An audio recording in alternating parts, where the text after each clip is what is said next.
Record-breaking flooding has ravaged parts of the upper Midwest. It's now blamed for at least 2 deaths. Raging floodwaters have partially breached a dam in Minnesota, and some people downstream from there might need to evacuate. There's another fast-moving river that brought down a railroad bridge in Iowa. As Jonah Kaplan reports, the area there has gotten more than 1.5 feet of rain since Thursday. In southern Minnesota, an ominous warning by officials about the Rapidan Dam. They say it's an imminent failure condition after flooding and debris partially breached this 114-year-old structure along the Blue Earth River. But so far, no mandatory evacuations have been issued.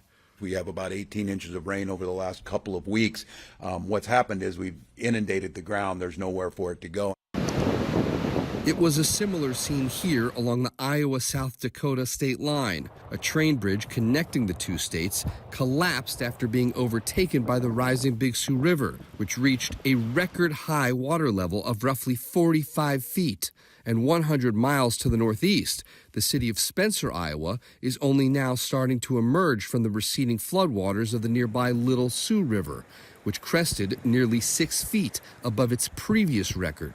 And already you could see how high the water was and how much lower it's gotten. Those cars were fully submerged. Still, the disaster, it's really only just begun. Most of these folks here, they don't have flood insurance. Jeremy and Sarah Fry took us inside their home as they surveyed the damage.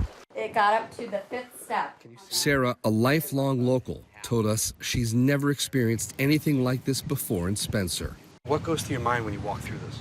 I'm still in a distraught, like a shock. I mean, yes, I've cried about it and stuff, but it's just insane to see what water can do.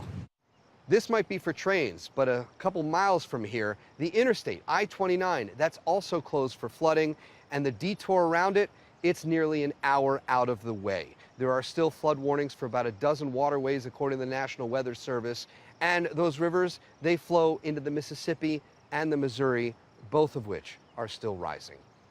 In Sioux City, Iowa, Jonah Kaplan, CBS News.